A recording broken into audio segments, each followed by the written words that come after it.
Conhecida pelo bolinho caipira e pela riqueza cultural, com mais de 230 mil moradores, um território de 460 quilômetros quadrados, as terras de Jacareí contam muitas histórias por meio da cultura, estrutura e memória.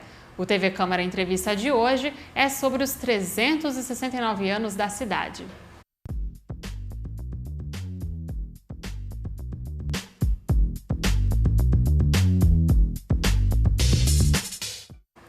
Conhecida inicialmente por Nossa Senhora da Conceição da Paraíba, a povoação de Jacareí começou a partir de 1652 por iniciativa de Antônio Afonso e seus 3 filhos. Em 1653 foi elevada à vila, mas foi apenas em 1849 que Jacareí virou cidade. Para conversar com a gente sobre essa formação e as influências históricas em nosso território, está aqui a museóloga Patrícia Cruz. Patrícia, seja muito bem-vinda. Muito obrigada pelo convite, é um prazer estar aqui com vocês hoje. Patrícia, ela atua principalmente na área de preservação do patrimônio, né, Patrícia, e cultura popular, e ela é técnica no Museu de Antropologia do Vale do Paraíba, aqui, o MAV. Só para poder falar para quem está nos assistindo, uma curiosidade sobre a idade da nossa cidade, né, que ela era vila lá em mais de 1600 e em 1849 que foi instituído cidade. Eu queria que você falasse um pouquinho, porque a gente comemora a idade de Jacareí em 3 de abril, mas a data de quando ela era vila é um pouquinho diferente, né, Patrícia? Exatamente, né? Jacareí, você falou bem no comecinho, né? Foi elevada à vila em 1653. E os documentos que a gente tem, eles falam de 2 datas, né? Ele foi feito em 22 de novembro e lavrado em 24 de novembro. Então, essa elevação à vila. E aí sim dá-se os 369 anos que comemoramos esse ano, né? E no dia 3 de abril, Jacareí foi elevado à cidade. Então, é um aniversário da cidade, porém ele ocorre em 1849. Então, aí a gente comemora 2 coisas, né, no dia 3 de abril. Tanto todos esses anos, desde lá que foi elevada a vila, mas essa comemoração da elevação à cidade.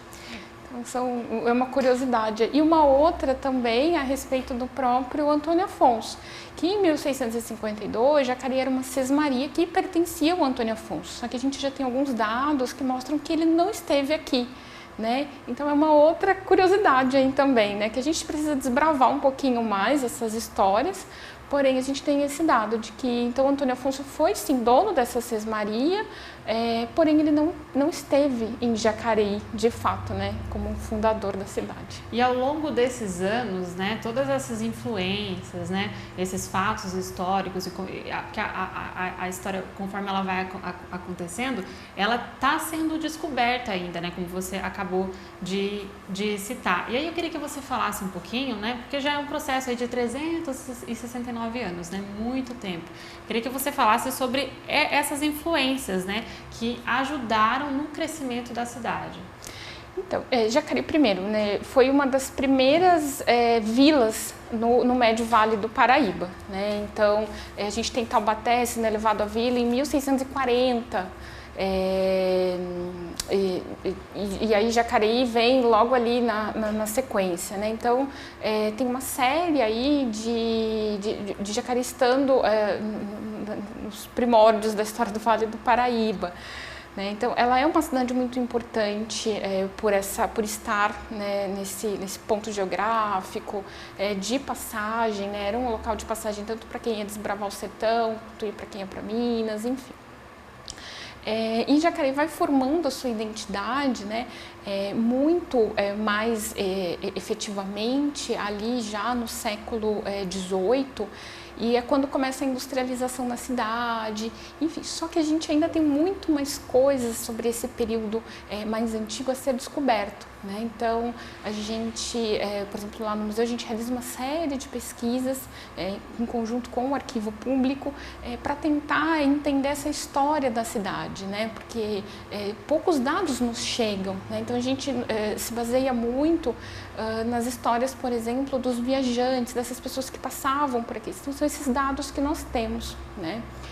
A industrialização em Jacareí ela vem muito forte, então ali no finalzinho do século XVIII, mais precisamente no século XIX, e já no século XX Jacareí começa a se tornar então a terra da meia, a terra do biscoito, a terra da bicicleta e outras tantas identidades hoje já como uma terra da cerveja.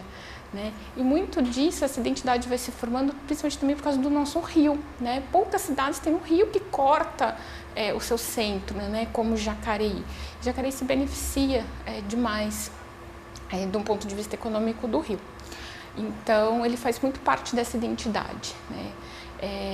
E aí você tem aí também toda a diversidade cultural da cidade a gente tem presença, a gente fala de uma data, 1652, porque a gente tem vestígios da presença indígena em Jacareí que antecedem mais de 100 anos, né? Então já no século XV a gente tem presença, vestígios de presença indígena passando por aqui. E muito provavelmente eram caminhos, né, que iam para os Andes, né? Então assim é uma conexão que vai para além desse 1652, 1653 e 369 anos. A história de Jacareí é muito maior. atrelado com a história do Brasil, então, pelo que você está me falando. Né? Exatamente. Não, e antes, né? Porque esses indígenas passavam por aqui, tinham seus assentamentos. Mas o porquê eles estavam passando por aqui, né? Então a gente tem alguns arqueólogos que têm algumas teorias desse caminho que ia sentido Andes. Então eles faziam negócios com os incas, enfim. Mas também como ajudando ali os bandeirantes, os tropeiros fazer esse caminho, né? Fazer esse desbravamento. Até as Minas Gerais, né? Exatamente. E a Patrícia, ela atua muito na questão do patrimônio, né?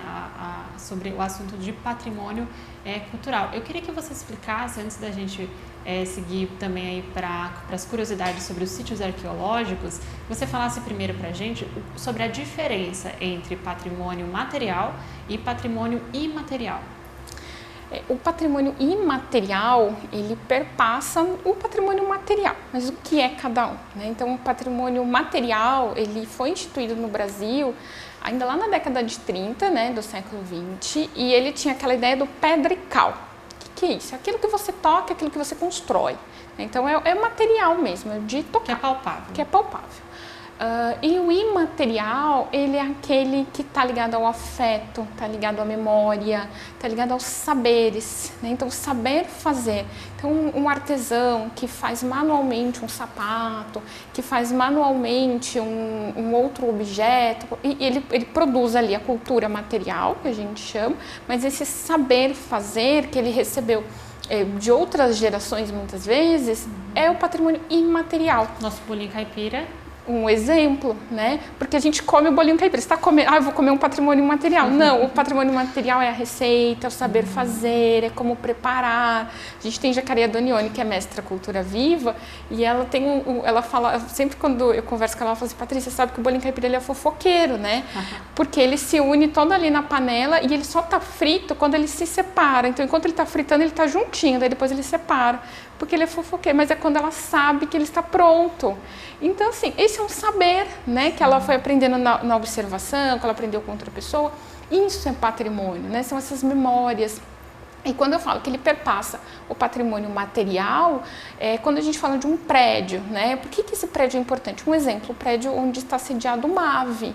Ele foi a Escola Coronel Carlos Porto, e tem uma memória afetiva escolar muito grande ali, né? Então as pessoas vão até o museu para levar os filhos, porque ela estudou, e aí quando elas veem um diploma do avô, nossa, meu avô também estudou aqui, olha que bacana. Então a gente vê muito disso, né? Então esse é o patrimônio imaterial que perpassa o material, né? Então, e faz com que as pessoas se reconheçam e vejam a família, se vejam aqui na cidade, né? Exatamente, é identidade, né? A identidade ela suscita quando você vai para uma outra cidade que não tem bolinho caipira e você fala, eu quero comer. Não, mas na minha tem. Ou quando a gente vai aqui para São José, fala, então, mas na minha é de farinha branca.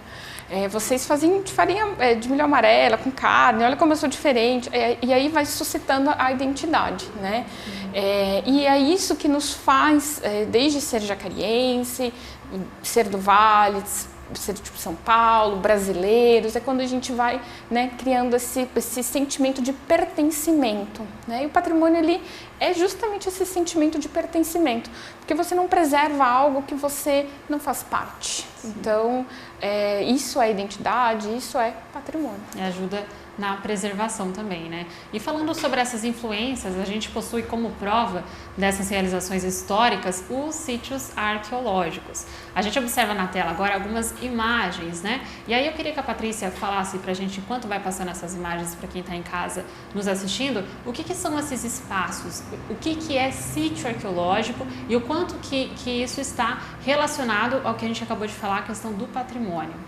Então, os sítios arqueológicos, eles são esses fragmentos, né? Eles nos trazem um pouco desse entendimento de como era o comportamento naqueles períodos, né? A gente não fala só de sítio arqueológico indígena, a gente também fala de sítio histórico, né? Aqui em Jacareí nós temos alguns exemplos, como a Casa do Parque, ali, então quem conhece o Parque da Cidade que a gente está vendo agora, por exemplo, essa casa está ali dentro do parque, ela é um sítio histórico, fala da ferrovia, ela nos dá indícios de como era um cotidiano ali na ferrovia, né? Então, dos que moravam ali, enfim.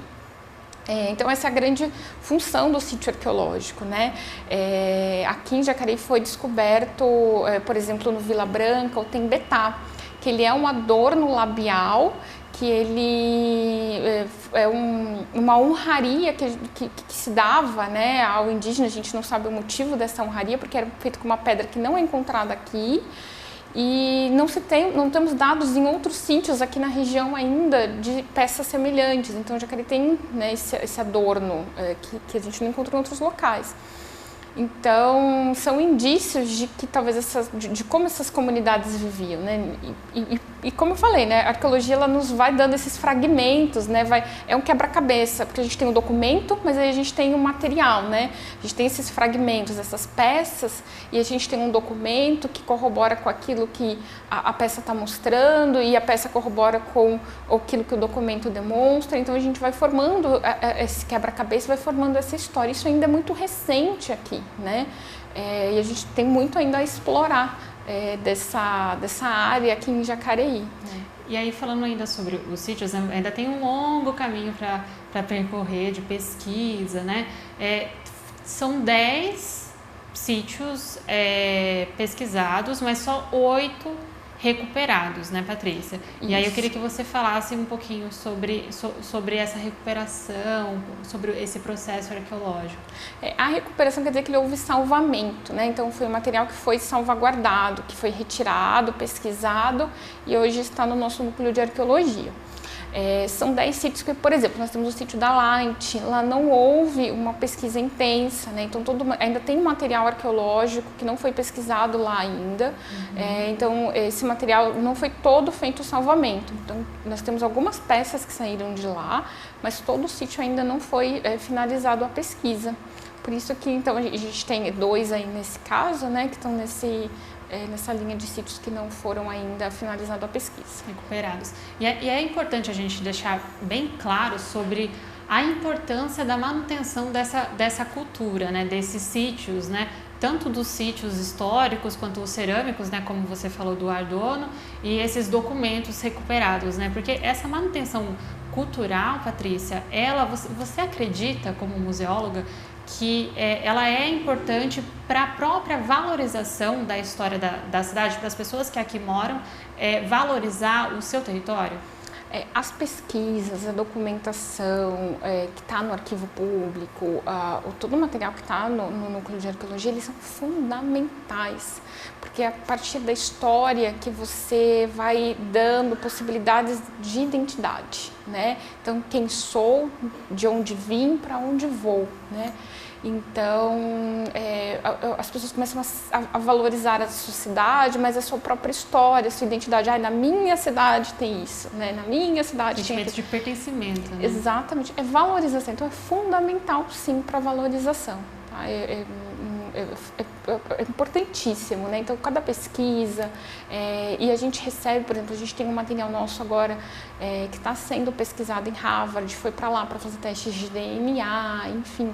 Então, isso é fundamental porque nos traz novas informações. Então, um material que já tinha sido pesquisado, alguns dados já tinham sido apontados, a gente, através de parcerias e novas tecnologias que possibilitam isso, vai dando outros olhares e novos dados, né? O que é fundamental para a história de Jacareí. Jacareí tem muito, então, para ser descoberto ainda, muito ainda para ser pesquisado, e também olhando um pouquinho, porque é importante a gente olhar para o passado, a gente entender a nossa história, né, Patrícia? Para a gente poder conseguir avançar e crescer ainda mais no futuro. E a Jacareí tem muito ainda para crescer, muito ainda para desenvolver.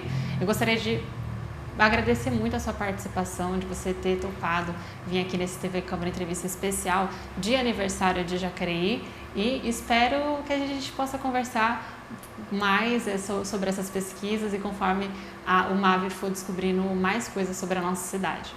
Eu que agradeço o convite e convido a todos a conhecer o museu, a visitar, saber um pouquinho mais do que está acontecendo lá, e estamos abertos aí para o pessoal.